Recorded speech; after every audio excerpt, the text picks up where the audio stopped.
Subscribe कीजिए Nilesh study class को और बेल आइकन को भी प्रेस कीजिए एजुकेशनल वीडियो की नोटिफिकेशन सबसे पहले पाने के लिए।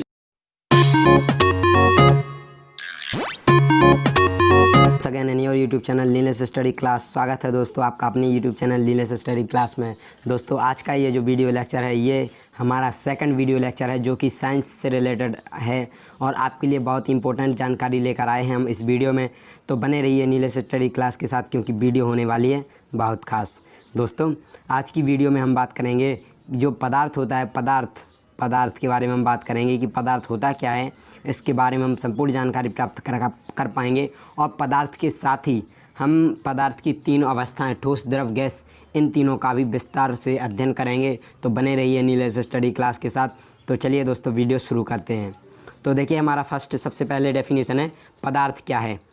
तो फर्स्ट डेफिनेशन क्या है, पदार्थ क्या है। तो पदार्थ क्या होता है देखिए हम देखते हैं, प्रत्येक वस्तु जिस सामग्री से बनी होती है तथा जिसमें आयतन, स्थान, घेना व द्रव्यमान, वजन होता है उसे पदार्थ या द्रव्य कहते हैं।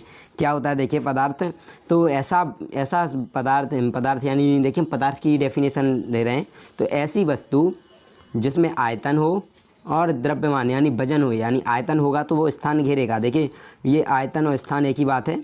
जो जिस भी वस्तु में आयतन यानी जिस भी वस्तु का आयतन होगा तो वो ऑब्वियसली स्थान घेरेगा। क्योंकि अगर जैसे कोई आप देख सकते हैं जैसे ये कोई यहाँ पर ये पिंड है, मान लीजिए ये, तो इस तरह का ये पिंड आपका है, ठीक है, मैं बता रहा हूँ आपको समझा के। देखिए ये जैसे मान लीजिए आपका ये घन है, ठीक है, तो आपका ये घन है तो इस तरह का घन है तो इसका देखिए आप आयतन है, ठीक है। अब देखेंगे आप इसका आयतन है, ये अंदर वाला ये सारा आयतन है। तो इस आयतन में यानी ये इसका आयतन है, इसी कारण से ये जहाँ पर भी रखा जाएगा तो उस स्थान को घेर लेगा। यानी जो यहाँ पर नीचे ये जितनी भी ये जगह रहेगा तो उतनी सारी की सारी जगह ये अपने अंडर में कर लेगा, यानी अपने उसको कवर कर देगा। तो ये इसका स्थान घेरेगा, तो यही इसका आयतन है। यानी इसमें कोई पदार्थ से बना होगा तभी तो ये इसमें आयतन है और तभी ये स्थान घेर रहा है, ठीक है। अब इसके बाद हम बात करें अगर, तो ये देखिए द्रव्यमान। तो द्रव्यमान क्या होता है, तो देखिए द्रव्यमान यानी होता है वजन। क्या होता है, वजन। तो देखिए द्रव्यमान ये दिया गया, द्रव्यमान होता है उसे पदार्थ कहते हैं। तो जिस भी चीज़ में आयतन या द्रव्यमान होता है उसे पदार्थ या द्रव्य कहते हैं, ठीक है। यानी प्रत्येक वस्तु जिसमें आयतन और द्रव्यमान होता है तो उसे पदार्थ कहते हैं। जैसे कोई बुक ले लीजिएगा आप, किताब, जैसे लकड़ी या जल, गैस इत्यादि। आप देखिए गैस क्या कैसे कहेंगे कि आप गैस पदार्थ है। तो देखिए गैस स्थान घेरता है।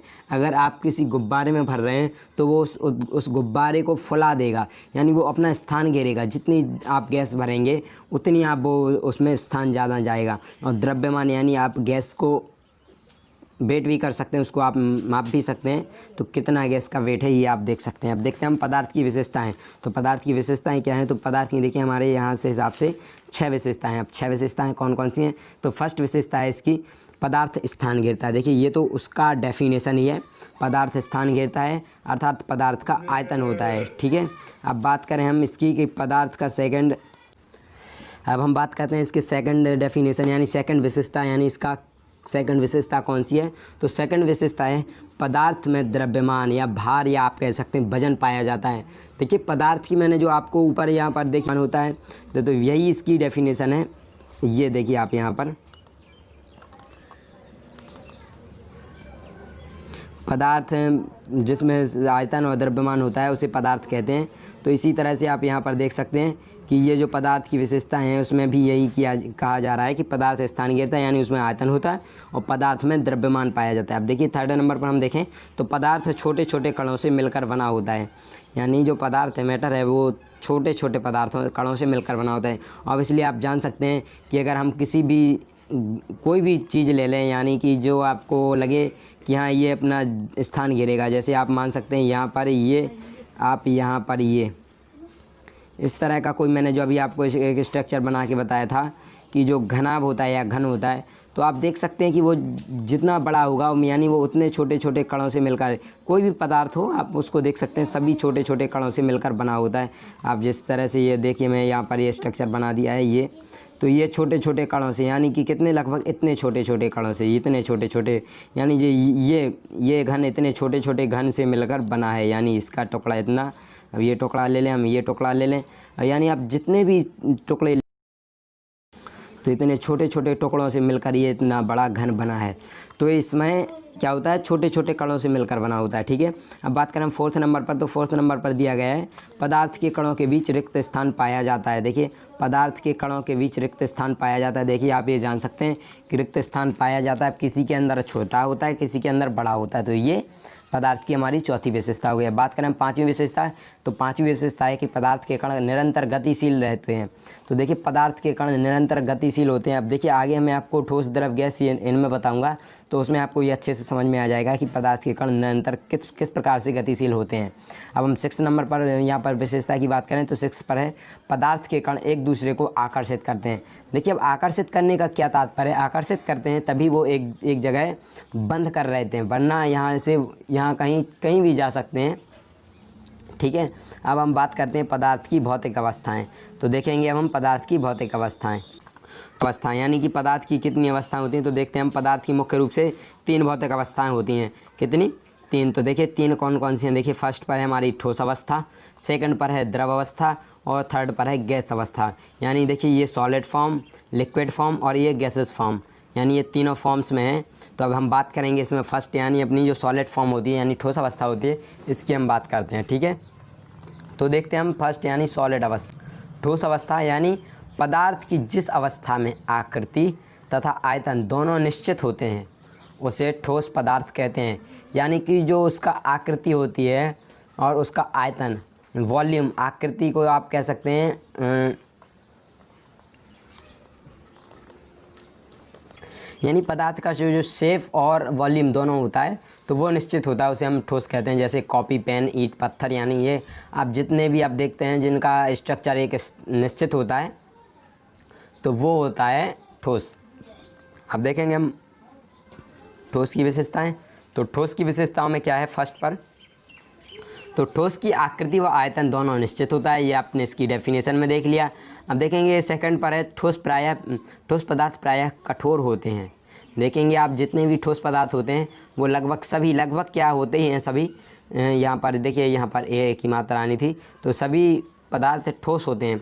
अब बात करेंगे हम थर्ड नंबर पर, तो ठोस के कणों के बीच में सबसे अधिक आकर्षण बल पाया जाता है। इसी कारण से उसके जो कण होते हैं वो आपस में बंधे होते हैं, इसी वजह से, इसी कारण से वो यहाँ के वहाँ नहीं जा पाते, इसी कारण से उसका आकृति निश्चित होती है।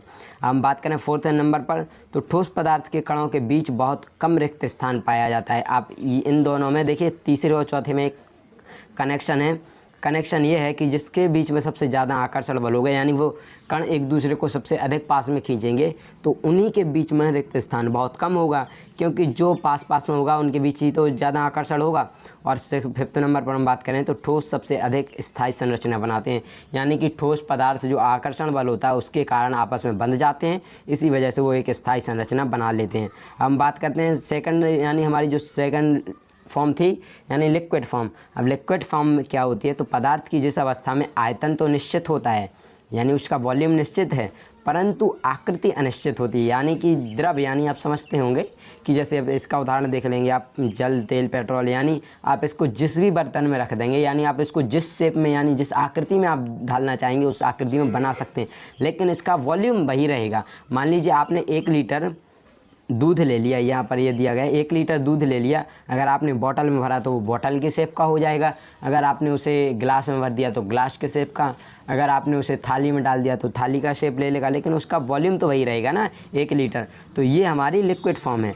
अब देखेंगे हम इसकी लिक्विड की विशेषता, यानी द्रव की विशेषता। तो द्रव प्रायः तरल होते हैं, यानी तरल का मतलब जो बह जाएँ, यानी जो बह जाते हैं वही द्रव होते हैं।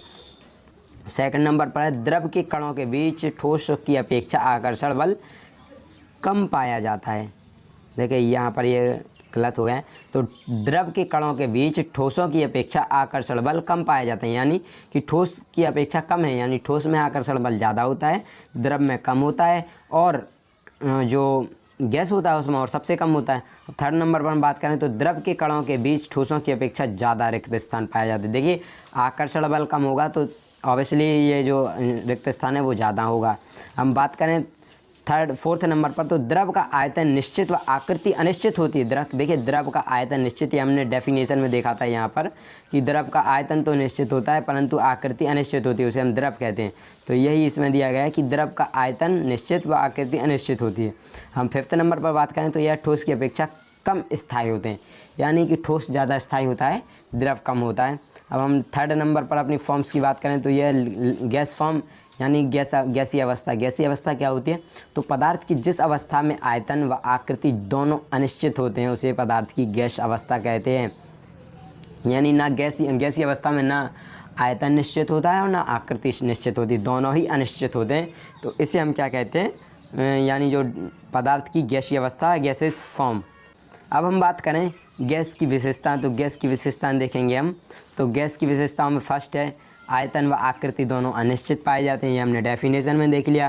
तो देखिए सेकंड पर है गैसों में द्रवों की अपेक्षा बहने का गुण अधिक पाया मात्रा में होता है, यानी सबसे अधिक गैस ही बहती है। गैस बहती है, इतनी ज़्यादा होती है कि आपको दिखाई नहीं देती है कि गैस बह रही है, लेकिन गैस बहती है।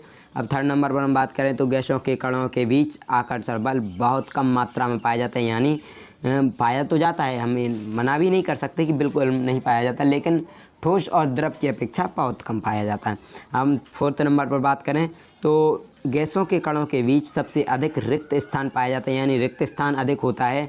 जैसे अगर हम बात करें कि आप जैसे मैंने सॉलिड फॉर्म दिखाया था, तो अगर हम बात करें गैसीय फॉर्म की, तो जैसे एक कण आपको यहाँ पर दिख गया, तो एक कण यहाँ दिख गया, तो एक कण आपको यहाँ दिख गया, यहाँ पर ये आपको रेड डॉट दिख रहे हैं। तो ये जैसे आपको ये गैस के कण हैं इतने, यानी इतने दूर ये इसके गैस के कण हैं। इसी वजह से इनके बीच आप देख सकते हैं यहाँ से यहाँ तक का इतने बीच का दूरी ये जो है ये अधिक है, इनके बीच का ये जो रिक्त स्थान है ये बहुत ज़्यादा है। इसी कारण से इसकी जो संरचना होती है वो स्थायी नहीं होती है, यानी वो बड़ा होता है। अब देखिए हम ये फिफ्थ नंबर पर बात करें तो यह सबसे कम स्थायी संरचना का निर्माण करते हैं, यानी इसकी स्थायी संरचना ही नहीं होती है। और हम सिक्स्थ नंबर पर बात करें तो गैस के अवयवी कणों के में अधिक रेखीय गति पाई जाती है, यानी रेखीय गति आप समझ सकते हैं। रेखीय गति यानी एक जगह से दूसरी जगह जाने, यानी यहाँ से यहाँ जा गया गैस का कण और कहीं से यहाँ आ गया गैस का कण, फिर यहाँ से मान लीजिए यहाँ चला गया, अब यहाँ से यहाँ आ गया, अब जैसे ऊपर से नीचे आ गया, अब इस तरह से यहाँ से यहाँ, यहाँ से यहाँ, इस तरह से कहीं से भी कहीं ये गैस के कण जाते रहते हैं। तो इसके बीच में ये अधिक रेखीय गति पाई जाती है, यहाँ पर ये बहुत ज़्यादा गति करते हैं। तो आज की वीडियो के लिए बस इतना ही, यानी कि हमने आज की वीडियो में देखा पदार्थ क्या होता है, पदार्थ के अंतर्गत यानी पदार्थ के विशेषताएं देखी, पदार्थ की अवस्था यानी पदार्थ कितनी अवस्थाओं में पाया जाता है, उन अवस्थाओं यानी ठोस द्रव गैस के अंतर्गत भी हमने देख लिया और उसके हमने विशेषताएँ देख ली। आज की वीडियो लेक्चर के लिए इतना ही। अगली वीडियो बहुत जल्द आने वाली है, तो बने रहिए नीलेश स्टडी क्लास के साथ। अगर आपने चैनल सब्सक्राइब नहीं किया तो अभी हाल सब्सक्राइब कीजिए और दोस्तों के साथ शेयर करना बिल्कुल भी मत भूलिए। वीडियो को लाइक कीजिए और कमेंट करके बताइए हमें आपको ये वीडियो किस तरह से लगी और आपके लिए और आगे किस चैप्टर से रिलेटेड, साइंस में आपको किस चैप्टर से रिलेटेड नोट्स चाहिए, यानी कि आपको किस चैप्टर से रिलेटेड वीडियो की ज़रूरत है।